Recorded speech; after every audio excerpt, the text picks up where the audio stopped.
Hi all welcome to football arena. World കപ്പിനുള്ള സ്പെയിനിൻ്റെ സ്ക്വാഡിൽ ഒരൊറ്റ താരം പോലും ഇല്ലാത്തതിൻ്റെ പേരിൽ പരിഹാസങ്ങൾക്ക് ഇരയാവേണ്ടി വന്ന ടീമാണ് റയൽ മാഡ്രിഡ്.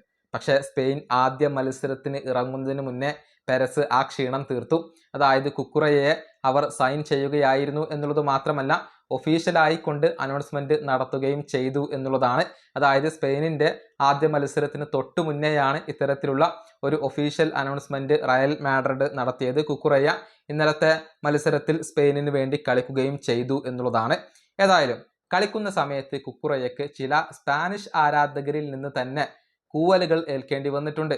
പ്രത്യേകിച്ചും ബാഴ്സ ആരാധകരാണ് എന്നാണ് അത്ലറ്റിക് FC എന്ന മാധ്യമം റിപ്പോർട്ട് ചെയ്തിട്ടുള്ളത്. അതായത് കുക്കുറയെ ബാഴ്സയിലേക്ക് വരും എന്ന റൂമറുകൾ ഉണ്ടായിരുന്നു, അതുപോലെ തന്നെ അത്ലറ്റിക്കോയിലേക്ക് വരും എന്ന റൂമറുകളും ഉണ്ടായിരുന്നു.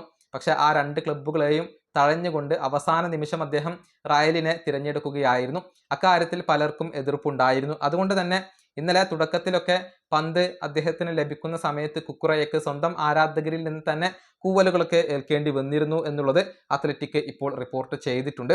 ഇനി മറ്റൊരു കാര്യം, അത് സ്പാനിഷ് ജേർണലിസ്റ്റായ വിക്ടർ ലൊസാനോ പറഞ്ഞ ഒരു സ്റ്റേറ്റ്മെൻ്റ് ആണ്. അതായത് ഈ സ്പെയിനിൻ്റെ സമനിലക്ക് കാരണം അത് റയൽ മാഡ്രിഡും പെരസുമാണ്, അവർ സ്പെയിൻ ടീമിൻ്റെ ശ്രദ്ധ തെറ്റിച്ചു എന്നൊക്കെയാണ് വിക്ടർ ലൊസാനോ പറഞ്ഞിട്ടുള്ളത്. അദ്ദേഹത്തിൻ്റെ വാക്കുകൾ ഇങ്ങനെയാണ്: കുക്കുറയ്യ വിഷയം വഴി റയൽ മാഡ്രിഡും പെരസും സ്പെയിനിന് ഉണ്ടാക്കിയ ഡാമേജ് ഇതാണ്. കുക്കുറയ്യയെ റയൽ സ്വന്തമാക്കിയത് എല്ലാവർക്കും ഒരു ഞെട്ടലായിരുന്നു. മത്സരത്തിന് മുന്നേ അവർ അത് അനൗൺസ് ചെയ്യുകയും ചെയ്തു. ഇത് സ്പെയിൻ ടീമിൻ്റെ ശ്രദ്ധ തെറ്റിച്ചു. ഐഡിയ ഇല്ലാതെ അവർ കളിക്കുകയും ചെയ്തു. നേരത്തെ ജൂലൻ ലോപ്പറ്റുഗിയുടെ കാര്യത്തിലും മുൻപ് അവർ ഇങ്ങനെ ചെയ്തിട്ടുണ്ട്. അതിപ്പോൾ വീണ്ടും ആവർത്തിച്ചു. ഇതാണ് വിക്ടർ ലൊസാനോ എന്ന സ്പാനിഷ് ജേർണലിസ്റ്റ് പറഞ്ഞിട്ടുള്ളത്.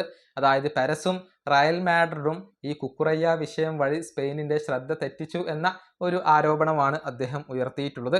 ഏതായാലും ആദ്യ മത്സരത്തിൽ സ്പെയിൻ ആരാധകരെ നിരാശപ്പെടുത്തിയിട്ടുണ്ട്. അടുത്ത 2 മത്സരങ്ങളിലും അവർ ശക്തമായി തിരിച്ചു വരും എന്നാണ് ആരാധകർ ഇപ്പോൾ പ്രതീക്ഷിക്കുന്നത്. ഈ വീഡിയോ അവസാനിപ്പിക്കുന്നു. അടുത്തൊരു വീണ്ടും കാണാം.